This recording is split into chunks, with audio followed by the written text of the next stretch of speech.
Matt H. from New Hampshire. He did a great job this morning already of talking about kind of the first 3 steps and the 4th step, and he's going to continue on. So please give him a round of applause.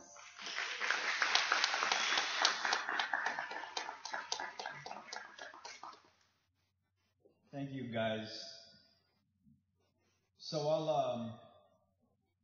I'll just jump back into kind of where we left off, talking about that first column and the challenges of the first column. The challenges for me personally, acknowledging that I was in fact resentful, that I did have resentment. That was tough because that was leveling my pride. Certain people I did not want to put on my first column.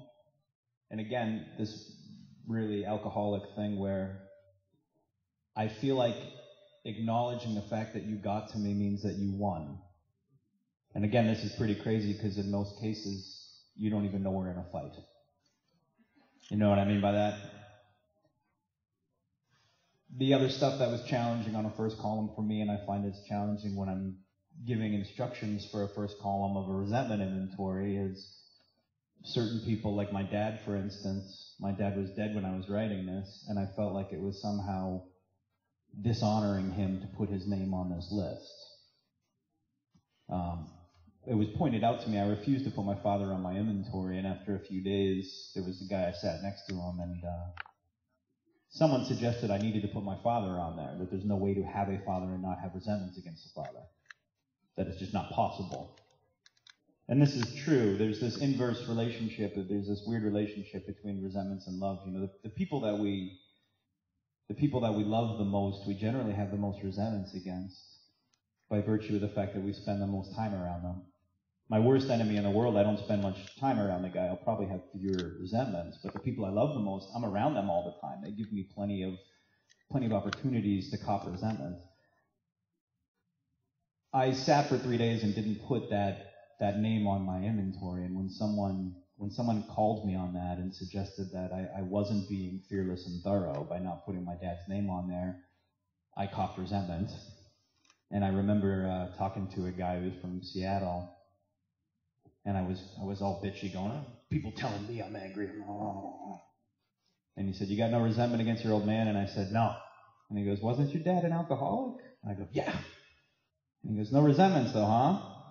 No. And that's when it hit me how silly that was. That was really tough for me to do, because again, I felt like I was dishonoring my father, but the truth is my father was dead and was therefore never going to see my inventory, which means I can't possibly be protecting my father, can I? So who am I protecting? Myself. Why? Because part of me knows this is going to be some difficult stuff, and it's going to be painful, and I don't like pain. And that's the challenge in the first step. A lot of times I don't want to admit I have a resentment against you. I don't want to look at these things. Part of me senses it's going to be a whole lot of pain coming. So that leads us into this next instruction. After we make this list of people, institutions, principles with which we have resentment, and in the book he gives us our next instruction. He says we ask ourselves why we were resentful, the second column. The second column is where the inventory starts to get dirty. And in my experience, it gets dirty not because of the quote-unquote big stuff. That's actually relatively easy to write. And I don't mean fun to write. If you suffer childhood trauma or anything like that, I don't mean it's fun to write that. But here's the truth. If you grew up with a dad who knocked you around all the time, that's not fun to write in your second column. But the truth is, it's expected, meaning who wouldn't have that resentment? Second column generally gets dirty because of the pettiness. It's the petty stuff in my second column that's dirty. It's the petty stuff that's harder to write. And it's harder to write because my ego is trying to convince me that the petty stuff doesn't bother me. It just doesn't bother me. I'm well above that stuff. I have ridiculous stuff in my first column like apartheid. Let me tell you why that's ridiculous. I don't give a shit.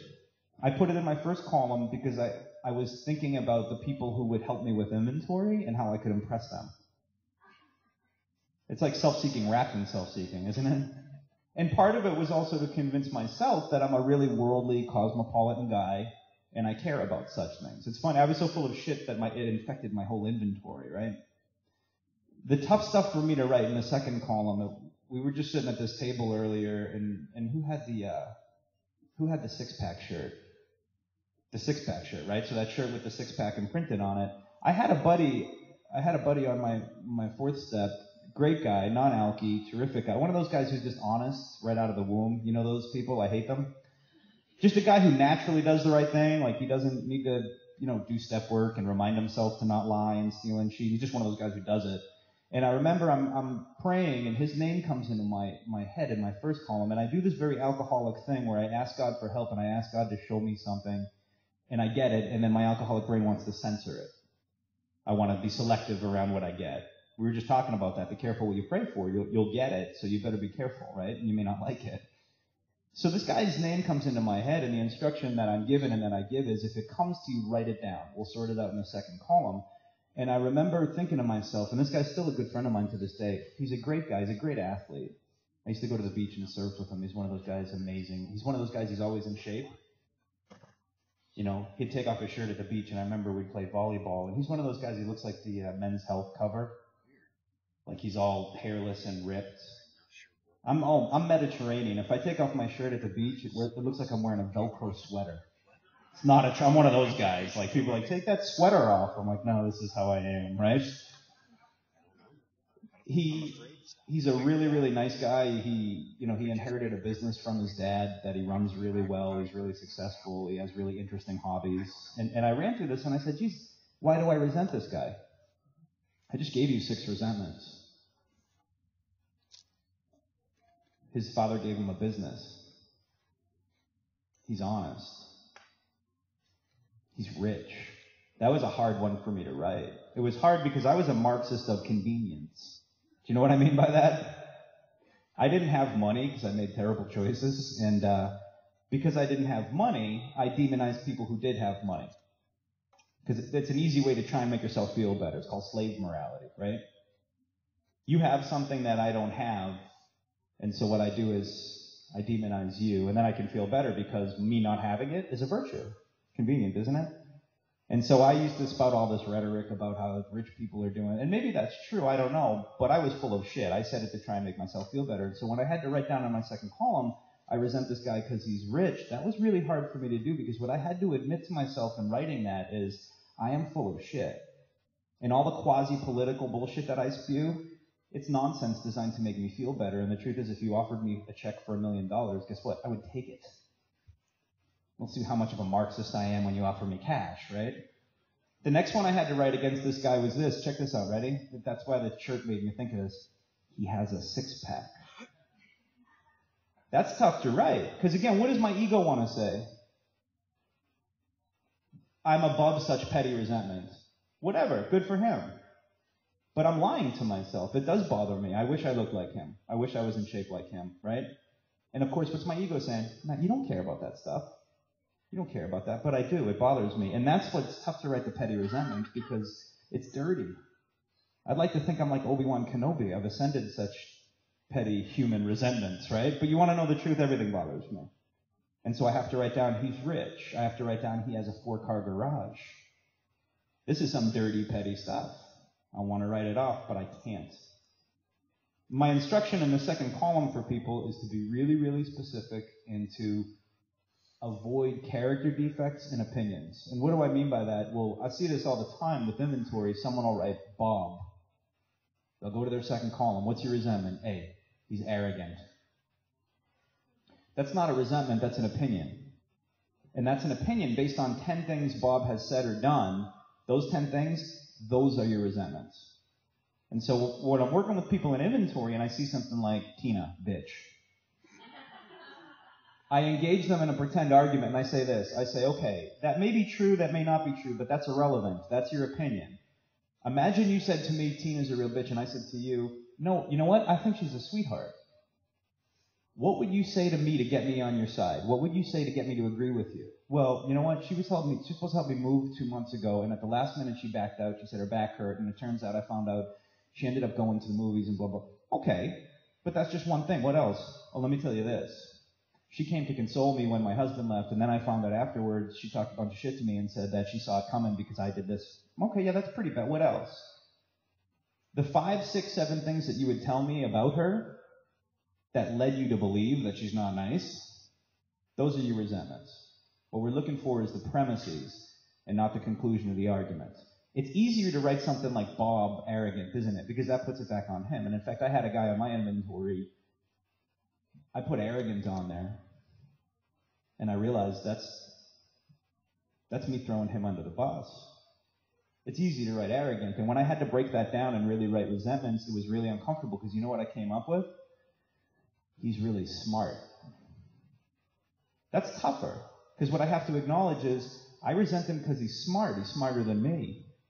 And that makes me uncomfortable. That intimidates me. I had to write the second one on him, which is this. He doesn't laugh at my jokes. That makes me uncomfortable, because I use humor to control situations. Do you know what I mean? I can make people laugh, and that gives me some control. And this guy he's one of those guys I make a joke, and he goes, yeah. Well, guess what? He takes power away from me. But again, see how much easier it is to call him arrogant? Because arrogant puts it on him, whereas doesn't laugh on my jokes. Ooh, that's really tough for me to be honest about. He's confident. I don't want to admit to myself that I resent this guy because he's confident, but that's the truth. He's confident. You see how uncomfortable that is? I had this profound experience writing a fourth step. I experienced nausea. I wanted to vomit on my little notebook. That's a good sign. When I look at these wormy, petty things in my second column and they make me uncomfortable, it's good, because the deepest part of me, my true self, whatever you want to, my soul, whatever name you like, is recognizing this isn't who I want to be. This is not who we're supposed to be. So when you see things in that inventory that make you go, good. I'm going to tell you a real big problem. You got a real big problem if you look at your inventory and you go, yeah, that's bad. That's not good. That's narcissism, right? Narcissism is different than pride. Pride means that you kind of know you're full of shit, but you're not going to let me know because you're not going to let me win. Narcissism is you really believe it. You really believe you're really terrific and everything's great. I was very uncomfortable seeing what was in there, and that was a good sign, because the deepest part of me was saying, that's not who I'm supposed to be, right? I don't want to be the guy I see in this notebook. I want to be a better guy. And if you really want to change, that's great, but the first thing you got to acknowledge is that you need to change. If I want to get better, I have to acknowledge that I'm sick. We finished that second column. He says, why did these things burn us up? Why did they cause resentment? Well, wasn't it because some part of self was interfered with? Yeah, some part of self. Now, it's really hard to divide a self up, because as you figured out, to have a soul, to have a self, to have a spirit, to have a first-person singular I, to have a me, a self is almost more of a verb than a noun, isn't it? Unless you think of yourself as some static object like a chair or a cup of coffee, right? But I'd like to believe I'm a little bit more special than a chair or a cup of coffee. Or at least I'm a little bit different. I was given some special faculties as a human being. And to have a self is more of a verb. It's more of that to be. You're ephemeral, you're ethereal, you're in this constant state of change. We can't neatly divide up a human being. People try to do it all the time, especially in the culture we live in, right? We're a culture that neglects spiritual growth, and we place a premium on materialism. Meaning, right now, if you have a problem in our country, if you're depressed, if you're anxious, and you go to most, not all doctors, they want to quantify you, right? They want to divide you up into very measurable little things and say, this is why you're this, and this is why you're that. And that's not how a person works. So really, I could divide my areas of self up into, it's infinite. It's like trying to slice up a rainbow. Unfortunately, that would make for a very long third column. So in the big book, he says, listen, we're gonna take this template. You can think of it like as a pie chart or something, and we're gonna roughly divide up these areas of self that get interfered with into these 7 blocks. Why did this affect me? Well, why do I care? Again, this is tricky because I assume I have supreme self-knowledge. You guys assume that when you get into the steps too, right? We make this fundamental error where I assume, look, I have access to my thinking, my emotions, and my motives. Therefore, I know me better than you know me. It's a big mistake to make. People ask me all the time, they say, Matt, how do I know if I have a spiritual awakening? These are people that I work with in the recovery. They say, how do I know that I got well? How do I know that I changed? Here's my answer. I say, you'll know when you look back on this version of yourself and you're embarrassed. I look back on Matt and early recovery, and this is what I do. I go, I thought I was terrific. I thought I was a great boyfriend. I thought I was a great friend, right? I thought I was a great brother, and I thought I was a great son. None of that was true. But I came into this really overestimating my abilities and my character. Does that sound familiar to anybody? I really overestimated them. I had a very high opinion of myself. Here's the problem with that. You have a certain idea about who you are, right? You're a great mother, you're a great friend, you're a great employee, you're a great boss.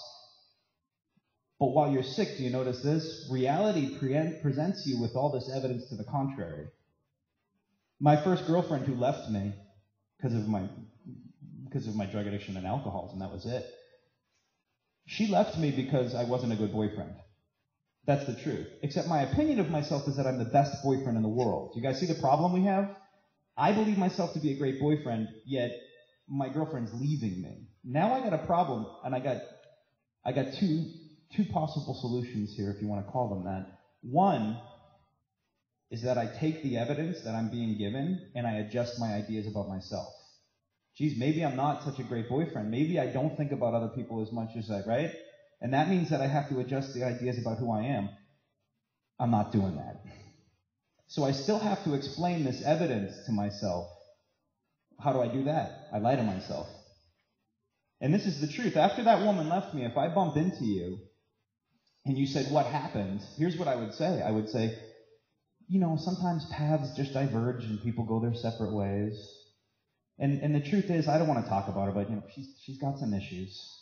Food stuff. I'm hoping she gets the help that she so desperately needs. And she's great. She's great. She's got some issues to work out. Here's what's scary about this.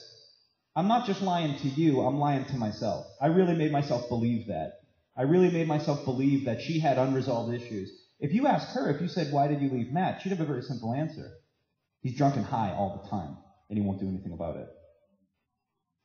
That's reality, that's the truth. But the truth contradicts my ideas about who I am. And I'm not willing to adjust my ideas about who I am, which means I have to tamper with the evidence, right? I got to lie to myself. So when we get to the third column, it seems so simple. How did this affect? I know how it affected me. I'm an expert on that. That's not necessarily true. When I get to the third column, my third column prayer and the prayer I give people to use, I say this. I say, sit in your second column. Close your eyes. Put yourself in that situation. And here's my prayer. And you can use a variation of it if you want, but this is the one that I personally use. I say, God, please show me why I even give a shit in the first place. And that's exactly what my third column prayer is. Now, this seems funny, right? Wait a minute. You know why you care. No, I don't. I make up stories to try and explain myself to myself, but I don't necessarily know. And the way I do a third column is I say that prayer. So pick a random resentment. Pick a easy, let's say that JR, I lend him $50, right? And he doesn't pay me back. Okay, didn't pay me back my $50. I get to my third column. Now, in the book, he says we're going to roughly divide a person up into these 7 areas that can be interfered with. My security, my emotional, physical security, right? My spiritual security, my finances, my pocketbook, my self-esteem, how I feel about myself, my pride, it interferes with the way I want you to see me, my personal relations, my sex relations, and so on, my ambition. My first thought, and the most obvious thought when I get to that third column about this resentment is this. I know why I'm mad at him. It's money. It's my pocketbook, right? Put the little cash sign in there. That's so obvious. Too obvious. I pray and I spend a little time and I ask myself, why do I really care? $50, that's not going to break me. I'm doing okay these days. I don't care about that. I spend $50 on a nice dinner sometimes. What is it really? No, you know what it is? It makes me feel like a chump. Not only did he not pay me back, he never even said, hey, I know I owe you $50, man. I'm sorry. I'm going to get you back for it. It makes me feel like a sucker. Well, how come that stings so much? Because you know what it is? I've always felt like he kind of looks down on me. I've always got this weird vibe from the guy that he thinks he's better than me. And this is just poking that wound. This just confirms he does think he's better than me because not only did he not pay me back, he doesn't even think enough of me to say, I'll get it to you down the road. Don't get me wrong, I don't want to lose $50. I'll put my little pocketbook in there. But you know what this one is really about? It's about pride. It's about pride. And you see that little twist? I think I have supreme self-knowledge, and of course I know what it's about. It's about money. It's not about money. It's about pride. I have to be open to the idea that the things I think about myself, they might not be true. And in fact, oftentimes they're not true. And as we already talked about, that's why I have a sponsor.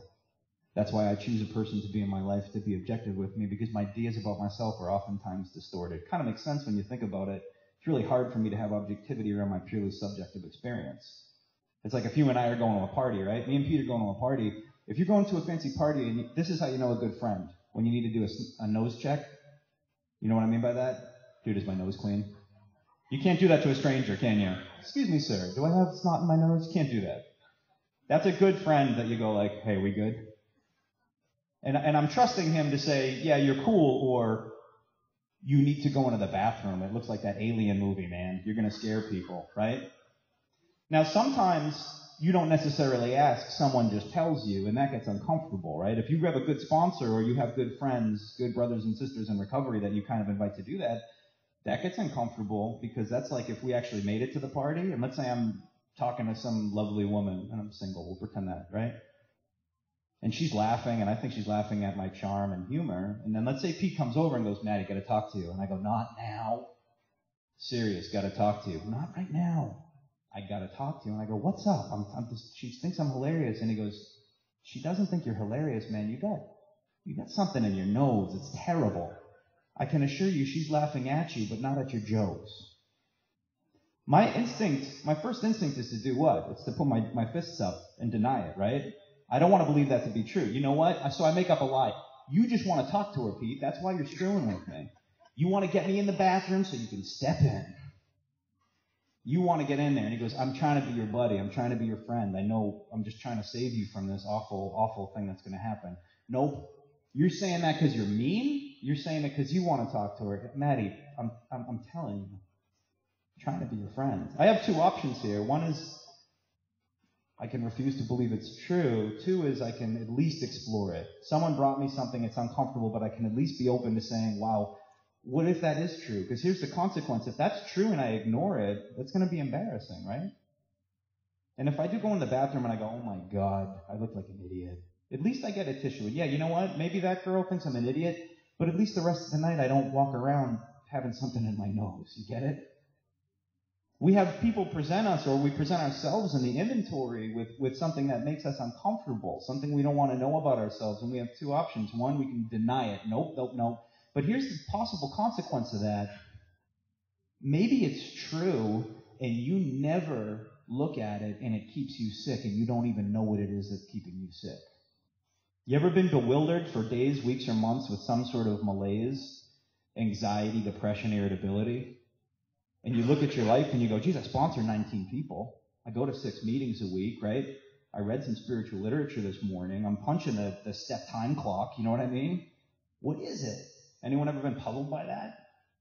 I had that happen to me recently. Again, I made the mistake of praying. I said, show me what I need to see. Be careful with that, right? And then you're presented with it and you have an option. You can either really look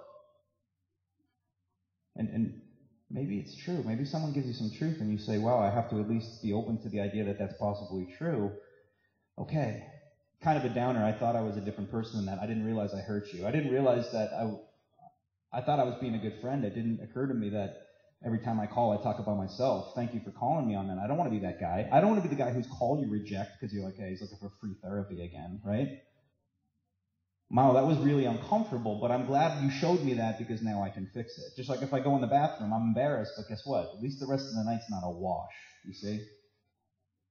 So I get to that third column and I need to be real honest with myself about what it is that I care about, because sometimes it's less than noble, huh?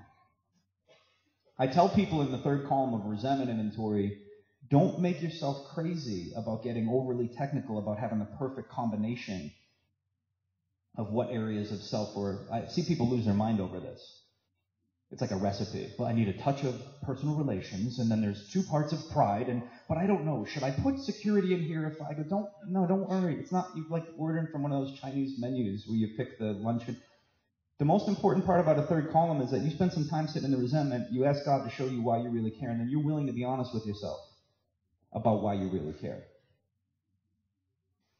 And then we roll into this really important part, this really, really important part, the most important part of a resentment inventory, where we have an abundance of instruction. He gives us the first 3 columns on page 65, and then he gives us a couple of pages on how we write a 4th column. And I've bumped into some people over the years that said, well, I didn't write a 4th column, I just verbally discussed it with my sponsor. I don't think I could have done it that way. It's just too much. I don't have the mental horsepower. I just don't. I need to write a 4th column. And in fact, I say this all the time. If I was stuck on a desert island, shipwrecked, and I had limited resources, like I had a pen with like 5 drops left, and I had just a little piece of like coconut husk to write on, I could really probably skip writing the first 3 columns. The first 3 columns I could, if I needed to, I could do in my head, but you know which one needs to go down in pen and paper? The 4th column. It has to. I don't have the horsepower to do it, and I lie to myself too frequently. Mental gymnastics, it gets all awash in there. So over these next couple of pages, page 66 and page 67, we get these heavy-duty instructions on what we're going to do in this 4th column, what a lot of us call a turnaround, right? He makes it clear in the middle of page 66. He says, it is plain that a life which includes deep resentment leads only to futility and unhappiness. To the precise extent that we permit these, do we squander the hours that might have been worthwhile. He's not just talking about us there. He's talking about all people. Ask yourself this. Have you ever known a non-alcoholic who's also a miserable bastard? The world is full of them. I feel bad for them because they can't even drink and get relief. They can't even get loaded every now and again and get a little bit of oblivion and relief, right? He says that living in resentment is squandering the precious time you have here. It's like living in a hell of your own making. And again, the language sounds so extreme that at first you want to go, it's just marketing. He's just laying it on thick to make a point. He's not. Let me ask you this question. When was the last time that you copped the resentment against someone? Possibly this morning. Jesus guy talks a lot, right? Last night, we're at an AA event. Someone give you some unsolicited advice? Someone just showed me a great quote that said, I'm going to mangle it, but it said, if you fail to succeed, don't worry, because a lot of other people who failed will be happy to give you advice on their failures as well, right? Think about the last time someone made some little barbed remark or did something to you that got in your head. Now ask yourself this. How long did you fantasize about your comeback? How long did you play this game where you went through all the possible permutations of what you were going to say? And if she says this, I'm going to say this. But if she goes in this direction, you know what? I'm going to tell her this.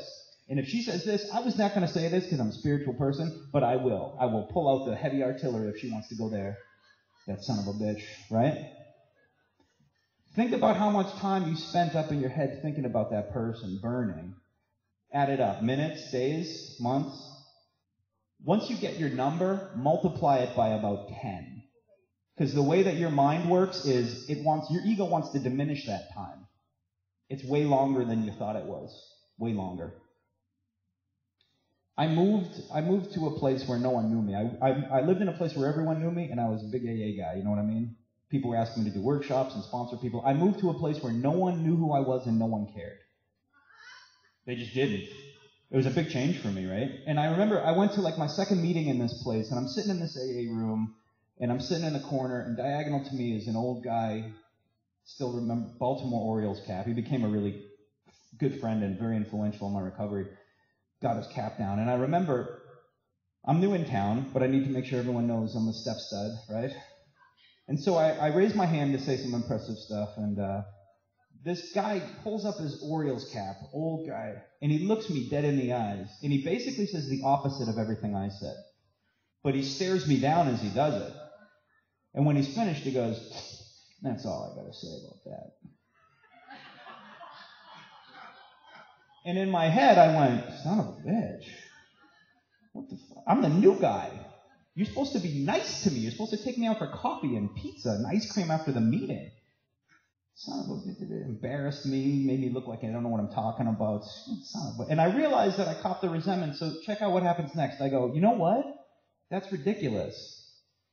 This is a sick guy in an AA meeting. This is a place for sick people to come. That's why he's here. I don't resent him. Do you see what I just did? That's called bullshit. That's me trying to talk myself out of believing I have resentment. And that I guess I'm the Dalai Lama and I can instantly transmute it into compassion in my head. You get it? So I catch myself and I go, you know what? God put me here to help that guy. Because he's sick. He's a sick bastard. And he needs my help. You guys see what I'm still doing? I'm trying to talk. This is my ego talking me out of believing. I don't want to acknowledge, because at this time I'm well in the steps and I'm spiritually fit, which means your human resentments can't affect me. I'm well above that. I'm like Obi-Wan Kenobi after he dies and comes back. You get it? And so I sit in that meeting, and I don't remember what the topic of the meeting was because I spend the second half thinking about that guy. But I'm not resentful. I feel bad for him. I'm glad he's here. That gives me my first sponsee right there. First target. Got to save that guy from himself. Son of a bitch. Later on that day, I'm eating dinner, and guess what I'm thinking about? That guy. I go to bed that night, and it's about 11:30, and I'm staring at my ceiling, and guess what I'm doing? I'm planning what I'm going to say at the meeting the next day for clever comebacks to show everybody how wrong he is and that their Savior has arrived, and I've come to rescue them from whatever AA they're doing, which is wrong. And I'd been in the steps long enough at this point, and I'd had enough of a 10-step life and a 4-step life. At this point, at 11:30, I catch myself still thinking about this guy. And I realize this is ridiculous, and I'm keeping myself sick. So here's what I do. I climb out of my bed. I had this apartment where I had one of those loft beds. I climbed out. I get my little notebook, and here's what I do. I write my prayer in the top of the page, right? And then I go to write this guy's name. Now check this out. This is humbling. Do you know what this guy's name was? No? Me neither. This man has owned me. I don't know what his name is. So in my first column, I have to write, check this out. I have to write, guy who was mean to me at the meeting. The Dalai Lama, right? And then I get to my second column and check out my resentment. Ready? Said the opposite of what I said at the meeting. You see how humbling this is? And I remember writing that second column and doing this. I went, oh, you petty little man. And then I get to my third column and I pray and I say, why do I really give a shit? Well, that guy, here's my instinct. Check this out. This is me because I'm always in a place where I want to lie to myself. Ready? My ego's always trying to lie. I'm always trying to spin a narrative so that I don't have to take responsibility. Well, that guy, he's sick. And you know what? Here's why. What it affects is everyone in that room's security, man. That guy's keeping people sick. That guy's killing people. It's my duty to stop this madman from destroying AA. That's bullshit. That's bullshit. Here's how it affected me. I said, God, show me why I give a shit. You know what it is? It's my pride. I want people in the room to go, ooh, that guy knows a lot about the steps. He's a guru, right? He must be really well. It's my personal relations. I wanted to be impressive so that my relationships could be set up with people in this new AA scene where everyone's like, ooh, I want to be his friend. He's really well. And you know what else it was? It was my security. Because I'm in a new place and I'm a human being. When I go to a new place and I don't know people, I'm anxious, right?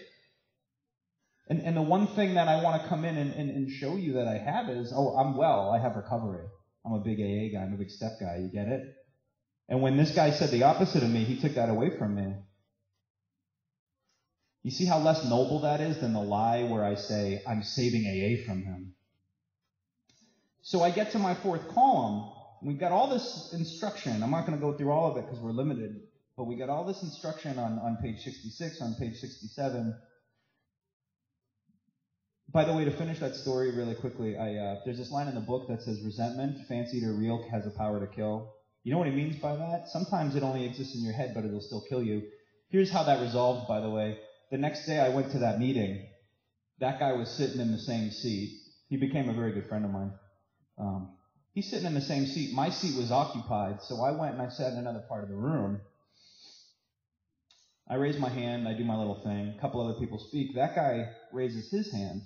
He lifts his hat up. He looks directly into the corner I was sitting in the day before, and he says pretty much the exact same thing he said the day before. And when he's done, he goes, well, that's all I got to say about that.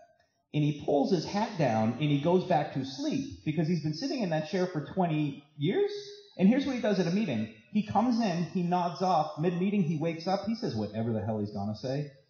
And then he slips back into a coma. He wasn't even talking to me. And his eyesight is bad. So when I said he doesn't. He stared at me the same. I could have been Big Bird. He would have said, it doesn't matter who's sitting in that seat. He doesn't see that far. This is resentment. It's not real, but it has the same effect on me. It keeps me sick just the same.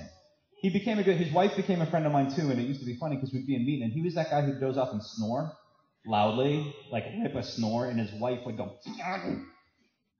the man wasn't even talking to me. That's brilliant, isn't it? Yeah.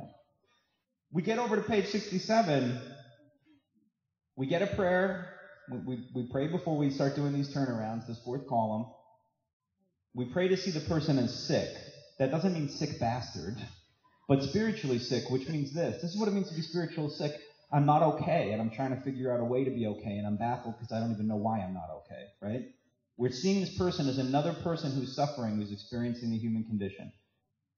We're not saying, pay attention to this, we're not saying they're not bad. So for people in a fourth step who have traumatic childhood stuff, which comes up really frequently, right? We need to talk about it because it's the reality. I've got the majority of people I work with in inventory either had horrific physical, sexual, or emotional abuse. So for us to pretend that doesn't happen, well, then we can't write thorough inventory. And of course, when you're writing heavy-duty inventory about childhood abuse and stuff, we're not excusing the other person. We're not getting to a place where we go, that he was good. He may be the worst guy on earth. But that's not the part of him we're looking at. That's irrelevance. We're not excusing that person. We're not excusing the person who did us wrong or whatever. We're just not taking their inventory. We're taking our own. And then we get into our instructions for a fourth column, which is this, where we're not going to defend our position. That's what he means by we avoid retaliation or arguments, right? We're going to take ownership of our selfishness, our dishonesty, our self-seeking, and our fear. This is challenging, especially with heavy resentment. My dad, for instance, I had to write a resentment. My father died when I was 12. He left us alone. My mother's life was different. Our life was different. We lost all of our stuff. I remember being baffled looking at that piece of inventory going, what the hell are you talking about? I was a 12-year-old kid. Got no selfishness, got no dishonesty in that, right? And I refuse to look at those things. I refuse to look at those things. That's fine. You don't have to look at them. You can just continue to suffer with them. Go ahead. You can just keep suffering with them. Or you can take some ownership and try to get some freedom from it. People ask me all the time, they say, I'm confused, this is hard, give me a definition for selfish, give me a definition for dishonest. I can't. Here's the reason, especially with selfishness and dishonesty, I can't give you a definition. There's literally an infinite amount of ways to be selfish and dishonest. So asking me for a definition of selfishness is like saying, how many objects in the universe can be the color blue? There's literally an infinite amount of objects that can be the color blue. I can help someone by giving them a little road in. So for example, with selfishness, the questions I ask myself in inventory are this. I say, how am I putting my comfort ahead of everything else? How am I placing a premium on the way that I feel? Do I have unreasonable expectations of other people? Am I disregarding the welfare of other people? Those are my leading questions. Dishonesty, again, think about how many ways there are to be dishonest. I can't give you a definition, but here are my leading questions. And I give this to people with caution. I say, don't write this down, because if I give someone a list of these things, usually they'll say, oh, those are the only 4 ways to be selfish. No, I'm just giving you a road in. My questions for dishonesty with myself are this. Did I directly lie to someone else? Did I tell you something that's completely untrue? Hopefully, the deeper you get in the steps, that happens less and less. And this one is the next question that happens more and more. Am I lying to myself? Am I deluding myself about my motives, right? Am I a hypocrite Am I holding you up to a standard that I myself cannot meet? And what do I have to take responsibility for? How did I put myself in this situation? Either through my actions or my expectations, right? A lot of times in a fourth step, it's through my actions. Later on, it's usually through my expectations. And a lot of times it's my expectation that I'm not supposed to feel any pain. It's a weird expectation as a human being, isn't it? You guys all learned that by now? Pain comes with the gig. There's no way out. No one's exempt. No one gets out of this thing without cuts and bruises. We all get cuts and bruises. I'm sorry. I always thought I was exempt, and I was angry because I wasn't supposed to feel pain. Nope. Self-seeking. This one's a little tougher because we do it all the time.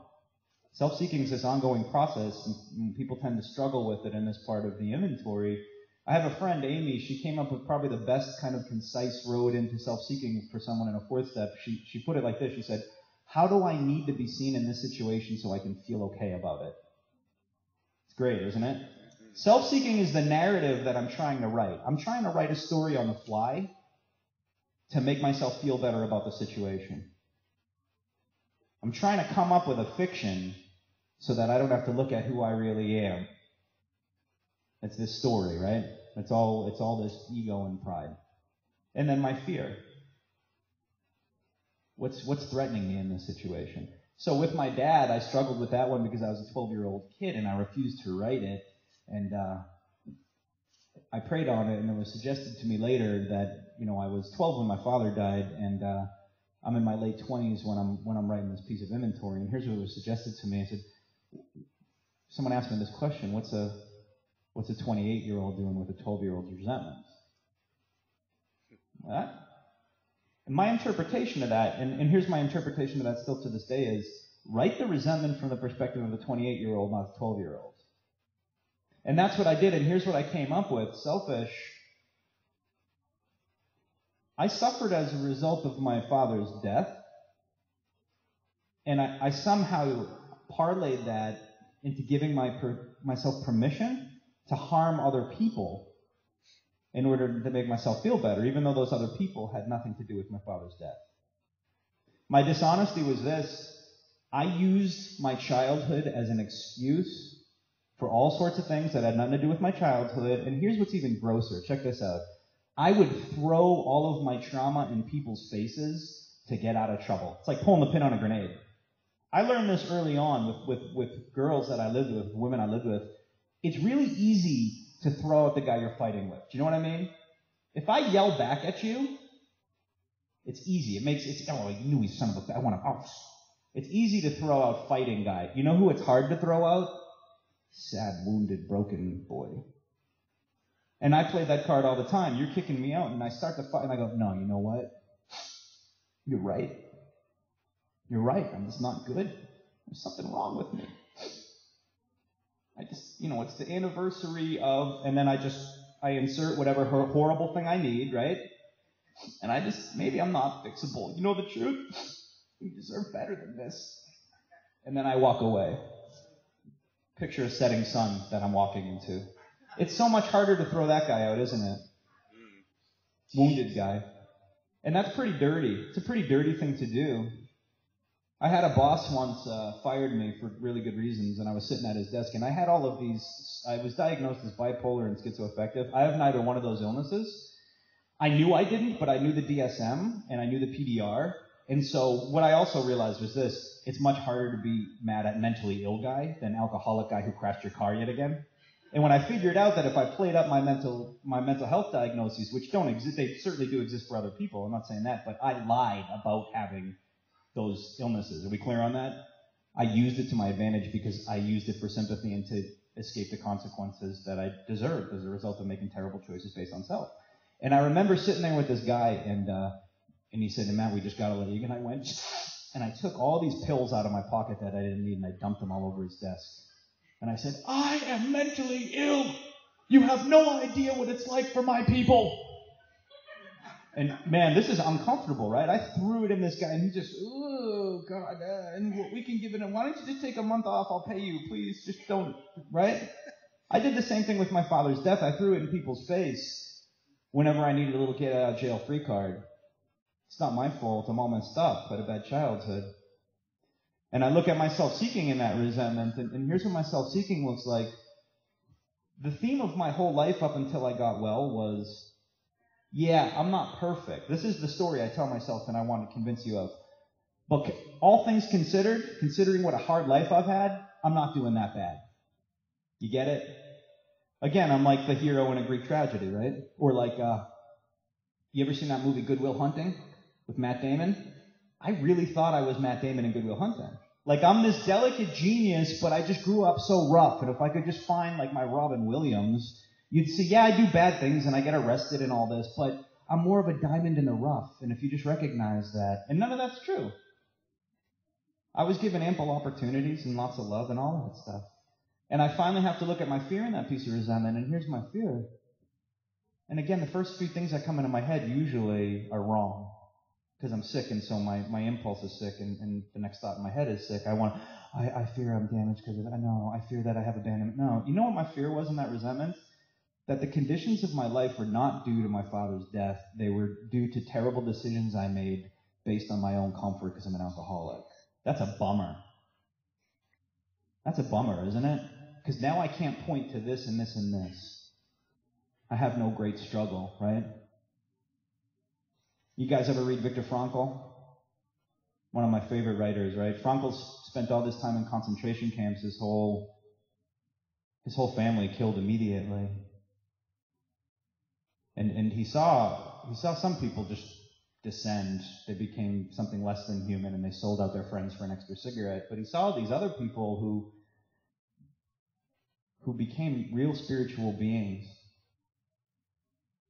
They gave up their last bowl of soup so their friend could live, or the only reason they didn't commit suicide was that their buddy gave them a letter to give to their wife. You got to get this to my wife. And these guys wanted to hang themselves, but they said, no, I have to get this to his wife, right? And you saw all this nobility in the midst of horrific suffering.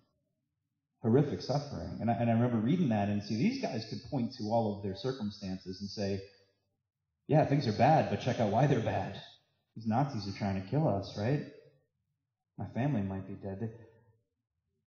I want to have things out here to point to, but you know what my fear was in the end? I don't. I have to take ownership for the conditions in my life. I've made choices. And yeah, it's true. The majority of my existence is deterministic. Yours too, yours too. You didn't choose what parents you were going to be born to, correct? You didn't choose what eye color you're going to have, correct? You don't even really choose what abilities you have. We're all born with different talents. That's the truth. I was born in the 70s, and there was a whole movement where parents would tell guys like me born in the 70s and 80s that, you can do anything you want if you just put your mind to it. That's absolutely not true, by the way. No matter how hard I work, I will never be drafted to an NBA team. I know, it's sad, isn't it? It's just true, and that's okay. It's what makes you special and unique. You're cut out for this, but not for that. Great, that keeps it interesting, right? What I had to reckon with in my fear is that, yeah, most of my life is deterministic. It's like playing poker. You're given 5 cards. You have no control over what cards you're given. But you do have a vestige of spiritual freedom, and your vestige of spiritual freedom is how you play those cards. And that's on you, isn't it? Perhaps that's really the only vestige of genuine freedom we have, which is how we choose to frame any given situation and any set of circumstances that we're presented with. And when we talk about we're walking a spiritual path, for me, that's what it means. It means I adopt a spiritual lens, and everything that's given to me all day, I'm going to see it from that spiritual framework, right? And I can look at it in 2 ways. When it comes to resentment, Pete does something that makes me crazy. I can look at it as Pete's a bastard and my life sucks and why does this always happen to me? Or I can look at it as raw material for spiritual growth. Because the truth is, if Pete does something or says something that disturbs me, that means that I am disturbable. And that's a real growth opportunity, right? And probably a lot of you had this experience where you write this piece of resentment inventory and you go, I grew so much. It was painful, but I'm glad that that person came into my life to drive me crazy. It's the difference between this. It's if you woke up one day and there was a big rock, someone put a giant 10-foot boulder on your front doorstep. You can walk out and say, son of a bitch. Kids' pranks have gotten more complex, apparently. It's not eggs, it's giant 2-ton boulders, right? You see it as an obstruction. It's awful. It's blocking your door. It's blocking your lawn, son of a bitch. Well, here's the thing. Imagine if it was like Imagine if a sculptor, if a guy like Rodin or something walked out. He sees the same giant marble block and he goes, oh, what a wonderful gift. Someone left me raw material I can sculpt today. Wow, thank you, whoever it was, right? If I'm willing to frame the world like that, then I realize there are gifts all around me. There's raw material for spiritual growth everywhere. Again, imagine if you were a sculptor and I said, I got a real gift for you. And Pete's a sculptor and he says, wow, great, thanks, Matt. And I say, you just got to meet me at this address. And I give him the address and Pete shows up and he doesn't see me and he doesn't see a surprise package. I give him the address to a marble quarry. And he looks around and he goes, that son of a bitch. Thought he was going to give me a present. I'm supposed to get some raw. He doesn't realize if he looks around, it's right there. It's all around you. You got all this wonderful raw material if you're willing to frame it that way, if you're willing to look at it that way. And that's that twist in the fourth column. We have to be willing to see things just from a few degrees off, right? And it's hard and it's uncomfortable and it's baffling. And we want it to be clean like math. Everyone wants a 2 + 2 = 4 answer in their inventory. That's not how spiritual work is. It's always shades of gray. And there is no neat little, zero remainder, perfect. We're always uncomfortable. Is that the truth I need to see? I don't know. I guess you're going to have to figure it out. You're going to have to go back out in the world, and if that guy lights you up again, then guess what? You got more inventory to write. You got more inventory to write. And as you do this, you start to clean away all this stuff that's blocking you, right? Remember, inventory, especially resentment inventory, is a destructive process, not constructive, right? We're not doing any character building. It's more like shit removal. We're getting away all the stuff that's blocking you from this thing we call God. You get that out of the way, nature abhors a vacuum. It's going to be filled with something. That's how I make room for God. Otherwise, it's all me in here. And people ask me, what do you mean by God's will? Well, check this out. Here's how you figure out God's will if you're in the steps. We have this lovely little device called prayer at inventory. Scrape away selfishness, scrape away dishonesty, scrape away pride, and scrape away fear. And whatever you're left with, take that to be God's will. It usually looks like doing the next right thing, not based on self-will, not based on comfort, right? We finish that inventory, and we move on to 2 more inventories. How are we doing? Time is up. Are we done? You guys got a few more minutes? We'll wrap this up. Everyone feeling good? I don't want to terrorize you. I can talk for a long time. Dale, we good for a few more? We good for a few more? Yeah? No? So I'll do a condensed, just to kind of finish this up, we'll kind of sandwich the rest of this stuff. We move on to a fear inventory and a sex inventory. We're doing the same thing in a fear inventory. We're asking ourselves what we're afraid of. Our difficulty in listing our fears, it's generally the same as the difficulty we have in a first column. I'm so afraid of certain things, I don't want to admit I'm afraid of them. Does that make sense to anybody? It's easy to write, let me put it this way, it's relatively easy to write things in a fear inventory like snakes and scorpions, right? It's tough to write things that you're so afraid of that you don't even want to admit that they exist, like this. I'm afraid I don't love my wife. I've just been with her for a long time. That's big, isn't it? If you don't acknowledge you have that fear, you're doomed. You're doomed. I'm afraid that I'm not really proud of my kid. I'm afraid he's not really living it, right? I don't even want to admit that to myself. Sometimes in a fourth step, you get people who do this one. This is a really natural. I'm afraid I'm not having an experience in this. I'm afraid I don't believe it. I'm afraid this isn't going to work. Yeah, of course. You should have that in a fear inventory. We ask ourselves why we're afraid. Again, this seems so obvious at first. I know I'm afraid. You probably don't. Why? My questions that I ask myself in a fear inventory, second column, is why am I afraid of that? What's the worst part of that? What's the worst that could happen? And again, a lot of times I don't know because the most obvious answer for me, it's usually not the right answer. When I was offered a job back in New Hampshire, I had 2 months to make up my mind, which was awful. Because when you're given a choice like that, it's best to have 10 minutes, right? Yes or no. And every day I flip-flopped. I went back and forth. One day I said, yeah, I'm going to do it. And the next day was like, I'm not moving to New Hampshire. Are you crazy? And I finally decided to take the job, and I write a letter of resignation to give to my boss. And I put it off for about a whole week. I come up with excuses to not give it to her. And I got the letter, and they know I'm coming, but I haven't resigned. And so I write this piece of fear inventory, and my fear is giving my letter of resignation to my boss. Why? Here's the first thing that pops in my head. She'll be mad at me. That's what my instinct says. It's the most obvious answer, but you want to know what? That's not true.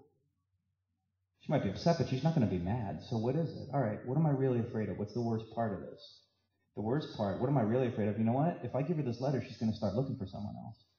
And why am I afraid of her looking for someone else? She'll probably find someone else.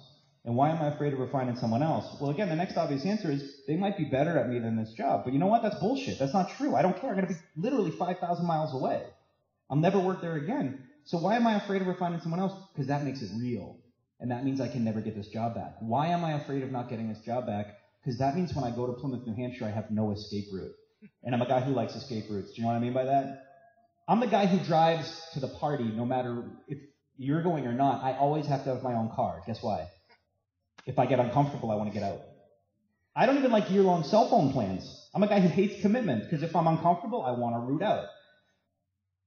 And I'm going to be totally locked into going to Plymouth, New Hampshire. Why am I afraid of that? I might not be comfortable there. Well, why am I afraid of that? Well, because then I'm going to have to look at whether I'm comfortable because of the conditions in my life or because I'm spiritually fit. Well, why am I afraid of doing that? Because I might come up with this. Maybe you're only okay right now because you live in a cool apartment, you have a cool guy job, you got cool friends, and you do fun stuff. And maybe you're not as spiritually fit as you really think you are. Why am I afraid of that being true? Maybe I'm fooling myself and my relationship with God is not as good as I think I am. Why am I afraid of that? Maybe I don't really have faith in this. And that hammered me because I looked at that and I saw that shot through everything in my life at that point. I'm afraid to commit to anything because I'm still so damn afraid. Years in the steps of discomfort, and I'm afraid of getting into a jam where I can't escape the discomfort. And all that started with giving this little letter of resignation to my boss, right? And then I move on to my third column where I'm asking myself, what do I do when I practice self-will? What are the things I do on my own to try and will my way out of this fear? How are they not working, and how is it affecting other people selfishly? Well, you know what I was doing is I was polling everyone in the world to ask them what they thought about my life choices. That's dumb. I was coming up with rewards to give myself once I got, oh, you know what? I'm going to go buy a car when I get there, and I'll do this, right? And how is it failing? The anxiety's not going away. The choice isn't going away. I play games in my head, but I'm still not practicing faith. I'm still not making a decision and sticking with it and trusting that if I do the right thing, I'll be okay. And how is that selfish? I tax the people I live with and talk to. I'm giving my boss less and less time, right? Putting her in a bad position. And that's how I'm selfish. The third and final inventory and a fourth step, it sounds either more scary or more fun depending on your perspective. We usually call it a sex inventory.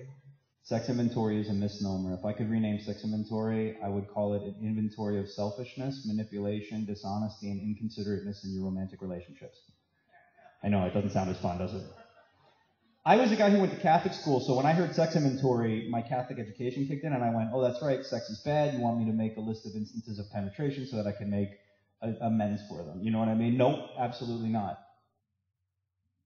I work with guys and women who are married for a long time, and of course, if you have a sponsor who's married for 30 years, they go, oh, this one will be quick. I've only been with one third person for 30 years. I go, oh, it's going to be so long.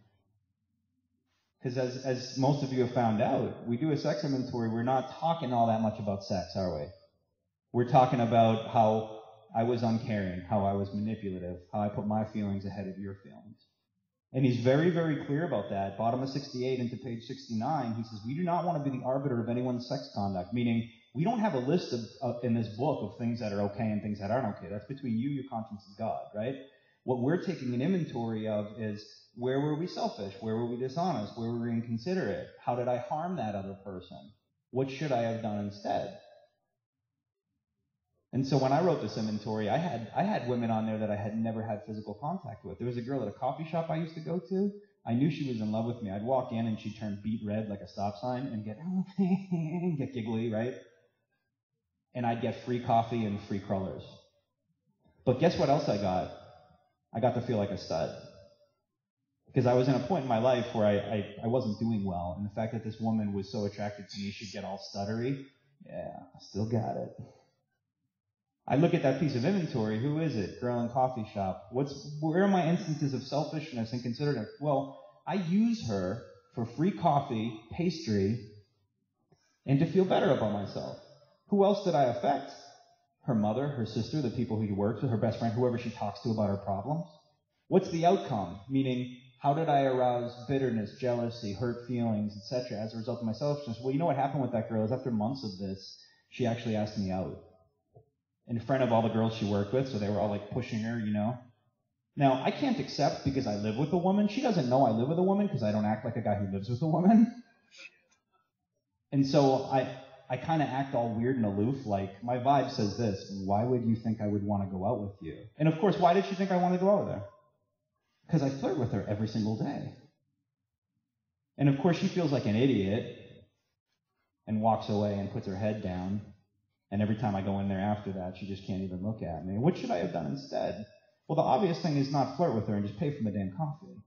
But when I go deeper and I pray on it, here's what I get. I shouldn't act like a guy who's single when I'm not. Because we all know what that looks like. And when I go even deeper in that piece of inventory, here's what I come up with. Ready? I'm in a relationship I don't even want to be in. And that's why I do these things. I don't want to be with the woman I lived with at the time. I just didn't want to see her with someone else before I found someone else. Oof. That's pretty hard to look at, isn't it? But that's the truth.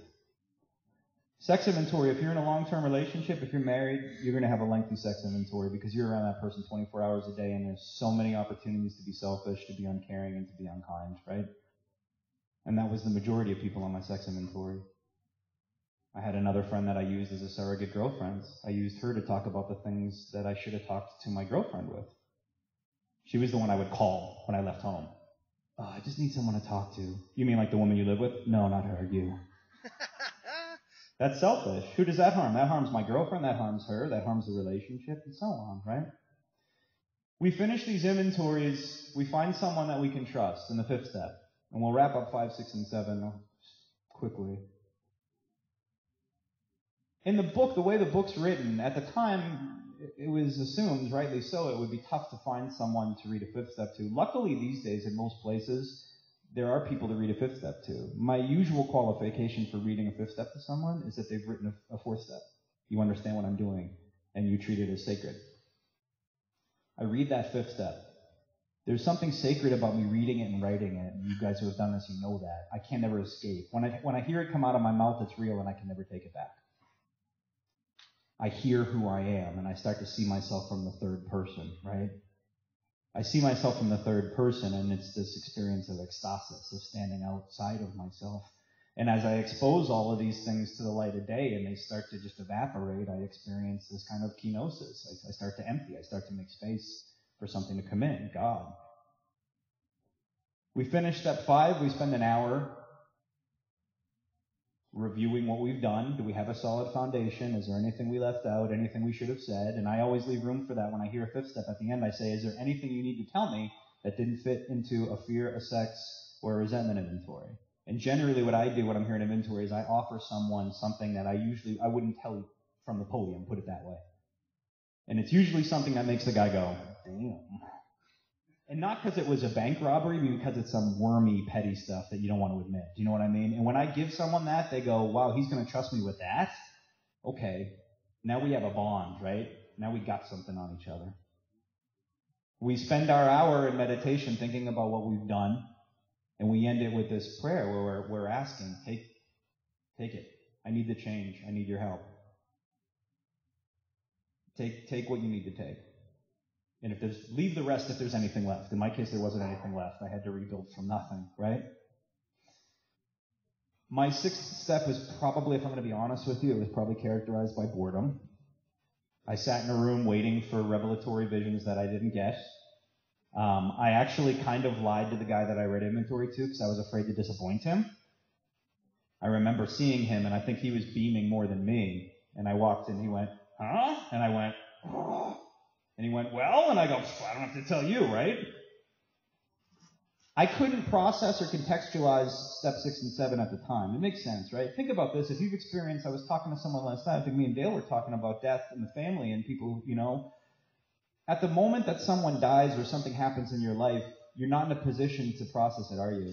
You're in the midst of chaos. It's 6 months later. Dale and I last night were talking about our dads, and it takes time for you to get some objectivity and go, wow, I didn't realize that at the time that this is what that did to me, right? I had no way to process my 4, 5, 6, 7 at the time. And that's why I encourage people. I say, don't have expectations. Don't have expectations of flashy experiences. Just have an experience. It took me a long time to understand what these steps did for me. And my 6th step, frankly, I got exactly what I needed, which is, you want to know what it was? It was Matt alone in the room for an hour. I'm a flashy, esoteric guy. I'm a special, unique guy, is what I think about myself. So I would prefer to read an inventory with a druidic bonfire in some kind of like primeval forest with special robe, because I'm special. I'm more special than you. You should do your 5th step with 2 folding chairs with some other drunk in a basement. But mine has to be like a Pink Floyd show. Do you know what I mean? And I got exactly what I needed, which was, no, this is life, man. You get an hour in a room by yourself, because here you are. This is your raw material. This is it. You're going to have to sit with yourself for a long time. So sit with yourself for an hour and just be. Just be a person. I couldn't have ever told you that when I left. I could have never said, oh, I got exactly what I needed. I had to be open to having an experience, and I did have an experience, and it changed me. I just didn't know how it changed me, probably realistically until about 6 months went by, and I realized I'm different, and here's why I'm different. I react differently. I think differently. And again, when I look back on my old self, on my 6th self, here's my reaction. Ready? I go, and I cringe. That tells me that something happened, that something changed, right? Thank you guys for having me out one more time. I really appreciate everyone's hospitality, and I'm really grateful that Dale made that phone call and that I got to meet everyone. So thank you again for having me out here. It's been great.